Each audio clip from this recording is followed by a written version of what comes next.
Thank you so much, Brooke, Melody, and also Aaron. Thank you three for being who you are and being in our program and showing the next cohort that they can do it too. So I thank you. I congratulate you. You all did a marvelous, beautiful job in being a McNair Scholar and being a scholar at San Jose State. We are so proud of you. And we're so proud of all of our McNair Scholars at San Jose State.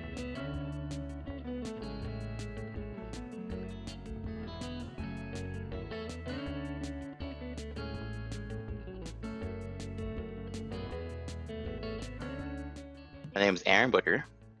I am a fifth year African American Studies major with a minor in Black Women Studies. So I will be the first student to graduate with this minor. So my research is on Black love. I'm starting with a historical context spanning from early 1800s into the 2000s, using bodies of work that looked at the experiences of enslaved African Americans and how they weren't allowed to marry or to love. And when they were allowed to marry, it wasn't for what marriage traditionally stands for nowadays. And so we're looking at how the definition of a healthy relationship was never really applied to African Americans. And when we can apply it, how does that, change? How does that impact them?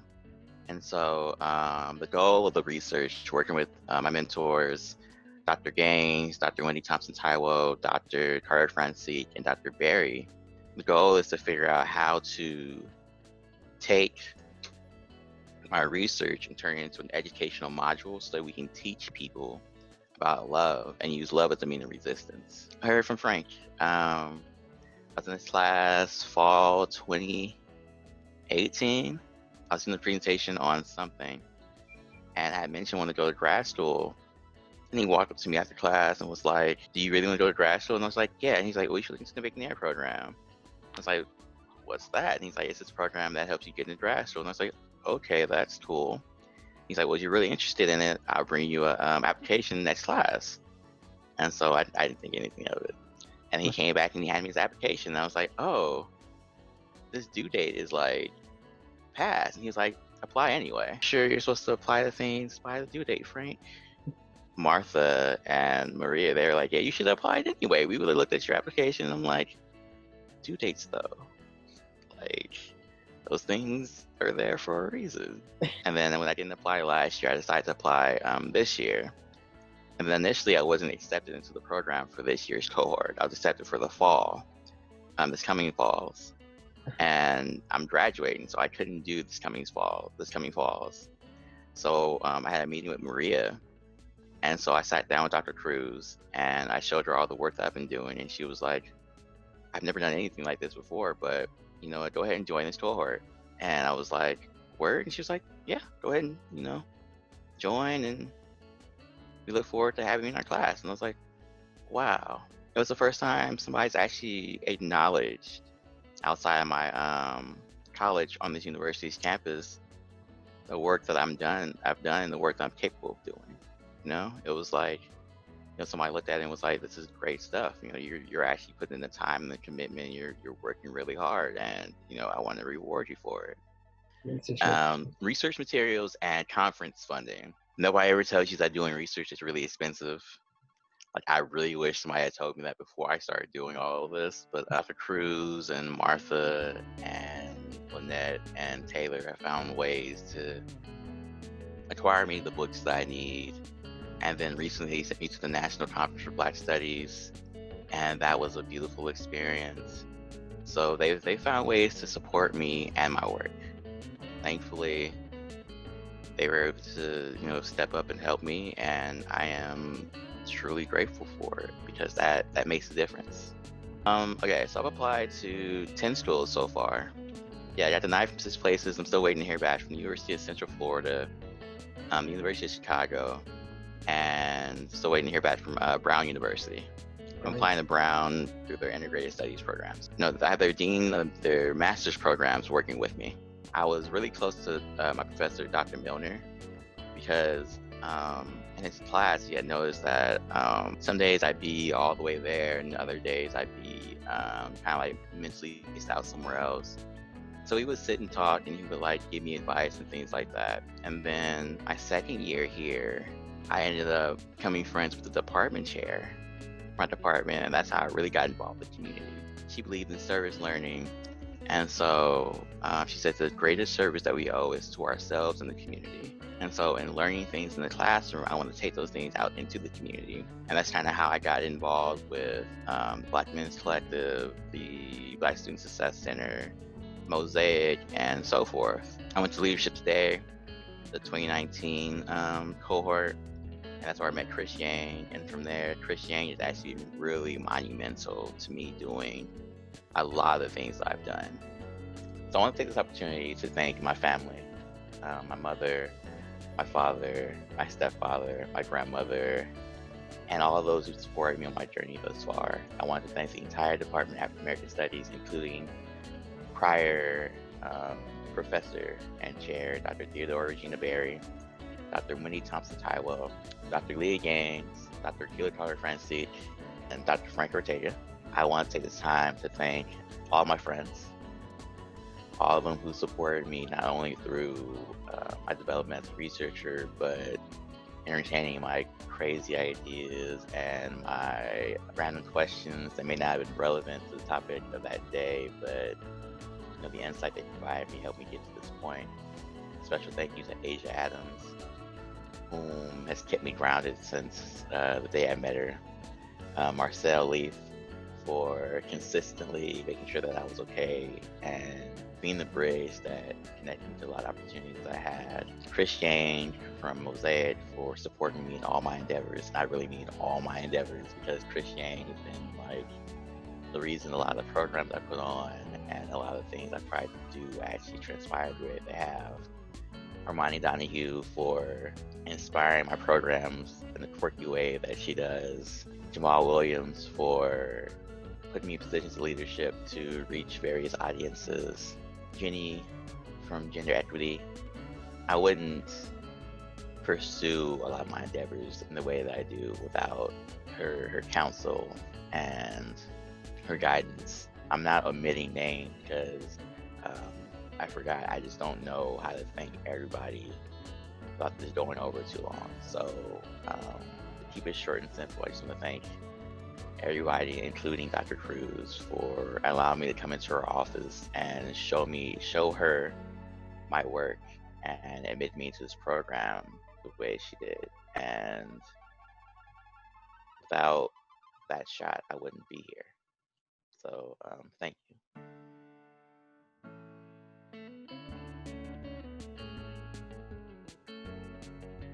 Hi, my name is Brooke Finister, and I'm from the 2019 cohort with McNair at San Jose State University.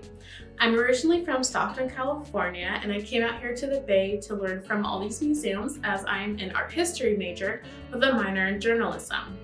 My love of art comes from my father, who taught me how to draw and paint as a child, and that became a favorite hobby of mine and a research field. And I came to McNair in order to figure out how to go from undergraduate to graduate school as a first-generation student, not knowing how to put that on my horizon. I'm sure a lot of people have experienced one time or another. Imposter syndrome is a very hard thing to overcome. But over time, through experience and learning how to ask the right questions, I had a lot of ease going through my 4 years here. And I also found that in art history, there are a lot of women, but not a lot of Black women out there. But the allies became something that I could build a community out of, a community of resources in order to help my research. I wouldn't have my network had it not been from being able to travel and to learn about other communities in an immersive way. There are a lot of benefits to this program that happen as a matter of choices to push me further in my field, and that especially goes for the funded trips to New York and Boston to talk to graduate advisors, which helped me immensely when it came to grad school applications, and to go to Chicago to the National Arts Conference to meet other people within academia and panelists and professors I've wanted to work with. That was something really life-changing for me. Something I'm finding is that there is a strong desire for sharing information and thought. I feel as though it is important to feed into the greater conversation happening in research. I didn't know that research was going to be something I would be deeply interested in, but the process of synthesizing information and finding conclusions is something we've all been doing since we started writing essays in middle school. The process of that is something that encourages me to read more and to understand how art culture works through a literary, critical, and an artistic lens. Being able to ask questions and to assert my space as a budding academic is a huge leg up on what I hope to achieve within my career. I've had a lot of growth here in my last 4 years in San Jose, and I was able to finish my program and still balance a healthy amount of sports and hobbies because of the constant support, boot camps, and the camaraderie that we, my cohort, were all learning the tricks of our respective majors. I felt most stimulated from the readings, structure, and resources in this program, and I feel grateful having to be one of the students to choose between a grad school and not hoping for one to take me at the end of my journey here. And I'm sure a lot of students not in McNair are facing the same exact thing. I use my funded research opportunity as a platform to research Black artists and how their place with the broader international art culture has been lacking for some time. For the sake of my researching skills, I have narrowed down that focus to New York and post-civil rights contemporary artists that face racism and unethical displays of their artwork. There are several fantastic advocates for the inclusion of Black artists in the conversation, and adding to that myself, it has shown me the cultural impact of my work. As my ideas for research broaden, I plan to look at contemporary art culture through an intersectional lens to broaden the people that I serve, but also the people that I learn about. I will be a part of the graduating class of 2020 this spring and enrolling in grad school in the fall. I intend to build on my focus of contemporary art by working with and for the Black arts communities to bring more diversity into art galleries. As I plan on researching and publishing for the rest of my career, I hope to become an advocate for more local and unknown artists until I eventually run a gallery of my own. My goal is to have my PhD in a related art history focus and then to later build on my business focus in the latter half of my career, hopefully in New York, as I encourage anyone with any sort of big picture ideas, New York, to keep pushing and keep asking the good questions. Occupying myself with critical thought and feeding cravings of more knowledge is taking me into new spaces all the time, and they're exciting too. I would also encourage to take a leap of faith and it'll all work out. Trust me, through the quarantine, it has worked out. I would also like to encourage everyone to stay very positive and excited about all you can accomplish. And for myself, my dream of studying in New York, that will be decided in the next month because I will be attending either Syracuse University for the Museum Studies program or Columbia University for the Modern Art History program. Thank you so much for listening. I'm very excited to show you what I accomplish in art history within the next few years. And I am also very excited for all of our new McNair scholars that are coming into the program and graduating behind me. It's an exciting time. Have a good one, everyone.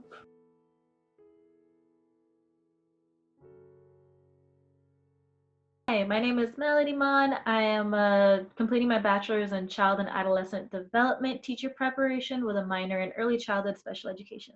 McNair to me means community. I was able to really connect with my cohort, these wonderful women who really help shape, cultivate, and allow me to grow as an individual and a scholar. Obstacles and hurdles that I've had to overcome while attending San Jose State University is just the amount of employment opportunities that I've had to balance along with taking crazy amounts of units each semester just to graduate on time, and also familial obligations and overall hardship. I lost my grandfather this past year and he was like a father figure to me. And attending college for your parents as a first-generation student is very impactful because it's symbolic for not just yourself but your family. And knowing that a member of my family who was really integral is not around anymore, it saddens me. But I'm pushing through and I'm completing this year just so I can, honor him, his legacy, and what he would want to see of me. So I'm not just doing my studies for myself, but I'm doing it for my mom, my dad, my grandma, my sister, my late uncle, and my late grandpa.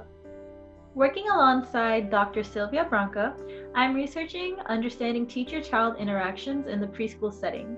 This is important to me because I believe that children at a very young age emit developmentally appropriate behaviors of noncompliance. In the early child development field and overall developmental psychology at large, noncompliance is viewed very negatively with a very derogatory connotation that children are just rowdy, restless, and they're reckless, and they need to be subdued and subjected to the norms that society has placed for them, that they need to sit in desks for hours on end, perform standardized testing, and not act out of the norm, that little fine box that all students should fit in.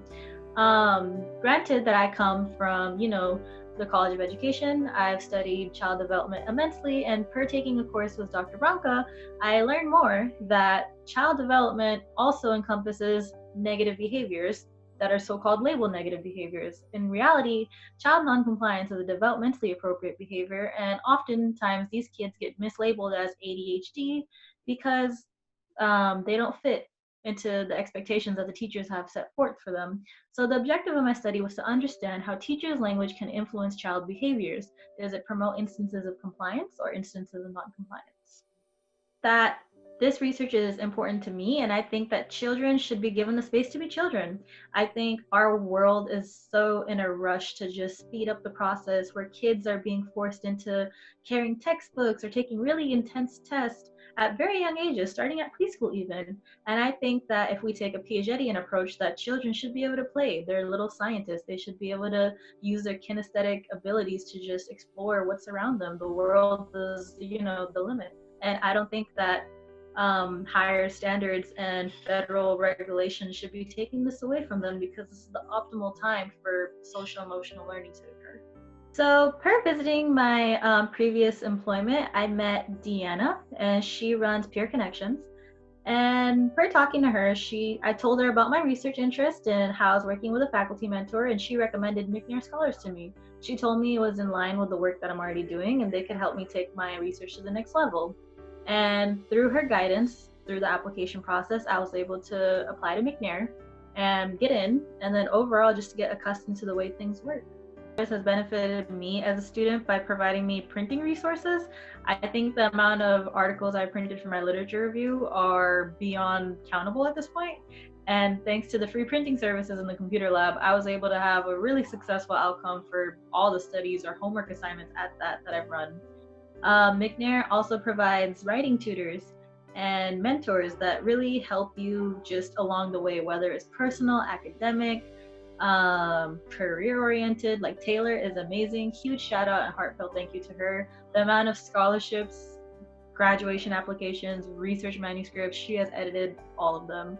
And it's just a tremendous help to know that that's somewhere that you can retreat to. I would say McNair provides just a little second home that you can just run to whenever you need help.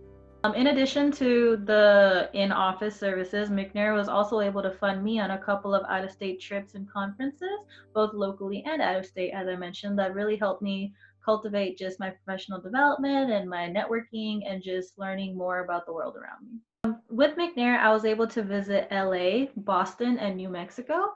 I went to LA and Boston just for graduate school exploration, and then I was able to attend the University of New Mexico's McNair Scholars Conference, where I presented my research. So I started off San Jose State in 2016, a part of the Spartan Scholars program, and this was a sister program to the EOP program, so this was a part of the Transition and Retention Services. Thanks to Spartan Scholars, I was able to complete my remediation status, which was still a thing back then. And per joining Spartan Scholars, I was able to get acclimated to just the campus community, the diversity, and just overall the expectations of me as a college student. Diving further into my studies, I was faced with a lot of hurdles just because I started off as a bachelor's of science in physics, and it was a big leap from going to physics to child development. But per meeting my mentor, Dr. Sylvia Branca, I was able to work alongside her, get the requirements I needed, and declare child development as my major, and further list early childhood special education as my minor. And I really realized that this is my passion, this is my calling, this is really what I want to do. I obtained various employments on campus, one of them being Peer Connections. Also, I served as a mentor for Spartan Scholars. And through my leadership opportunities, I learned very valuable just public speaking, time management, and stress management skills that carried me along the way.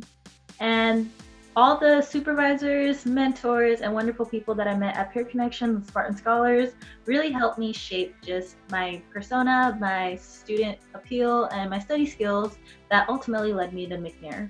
And as I graduate San Jose State, I'm going to be ending my journey with Aspire and McNair Scholars, and I really appreciate all the leverage and the help and just support that I've received from all these organizations. So a big thank you to Deanna, Dr. Branca, Adam, and just my family for being there along the way. Thank you so much, Deanna, for believing in me when I couldn't see my own potential myself. It was really helpful to just have you being that motherly support that guided me along the way in college when I really felt alone. I want to say thank you to Dr. Branca for also being a second motherly figure that has really guided me not only in my academic studies, but my personal journey for self-progression and growth. It's been a real honor to be your student and learn from you and all your wonderful research skills. I also want to thank Dr. Call, Dr. Suda Call, for always being there, feeding my little book instincts, my coffee addiction, and overall being a best friend that I could have ever asked for. And my family, of course, mom, dad, Didi, Bibi, Papa, and Heartbeat Mama, you guys will always ring true to me, and you guys are the support that carries me forward, and I really love you. In my closing remarks, I want to say thank you so much to everybody in our McNair Scholars Program, specifically our students. I want to give a special thank you to our faculty mentors across the SJSU campus. You know who you are. Thank you so much.